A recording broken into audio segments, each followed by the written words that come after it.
The stage is meant to break you because no one is to be worshiped except God alone.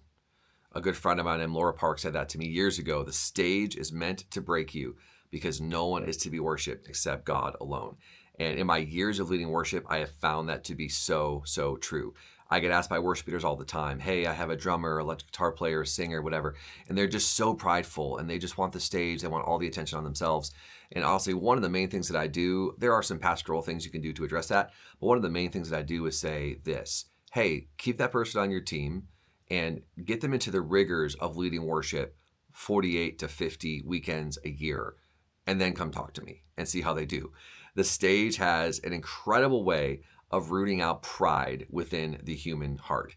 Now, a lot of people have the perception of worship leaders. I've even heard it from some different pastors as I've coached hundreds of worship leaders over the last number of years, who one pastor said this to his worship leader who was wanting a Sunday off because he was just tired and needed a break, whatever.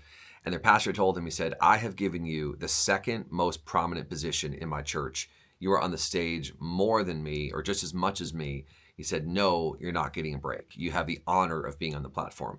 And I think that's the perception that so many people have when they see their worship teams on the stage, that they're just like, man, it must be just the glorious life, that they're constantly on a platform and people see them, and they don't actually think through how it actually goes for a worship leader. Now, of course, there are exceptions to every rule, but the majority of people I've seen, they're not these like horrible, prideful human beings that just glory in being on the stage week in and week out. If they start that way, I can sure enough give the testimony in myself and my teams and different people I've worked with that it usually doesn't end that way. The stage has an incredible way of breaking you down to where the only thing you have left is to worship him with all that you have.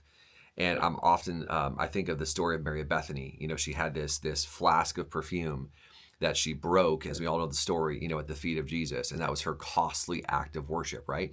And I picture that as us as worship leaders as well. Every time you take the platform, if you're a full-time worship leader, maybe you're, you know, paid staff, maybe you're volunteer, but you're doing it, you know, 45 to 50 weekends a year, that is a lot of breaking of flasks. And sometimes I have this picture in my mind of I have this flask of perfume and I've gotten oil inside of it. Barely, it feels like. There's like, man, is there anything in there to waste at Jesus' feet? I'm about to go take the stage and lead this set. And I break my flask on the platform and I offer my worship to Jesus and the congregation. You know, we go somewhere together, hopefully in adoring Jesus. And then, you know, after my set, I'm picking up the pieces, you know, trying to super glue them back together and then run off stage. And, you know, your drummer gives his opinion and your pastor gives his opinion, your executive pastor gives their opinion, the congregant gives you their opinion.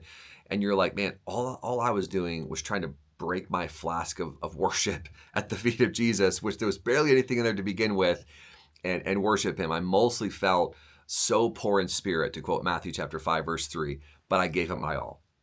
And then, you know, you go about your week and you're seeking to fill it with oil again because, you know, maybe Wednesday night, maybe a Thursday night meeting or a Sunday morning for sure, you have to break that flask open again. Guys, the stage is meant to break us because no one is to be worshiped except God alone. So if you might be struggling with pride today, you might have a musician or a singer on your team that you say, man, they're just struggling with pride.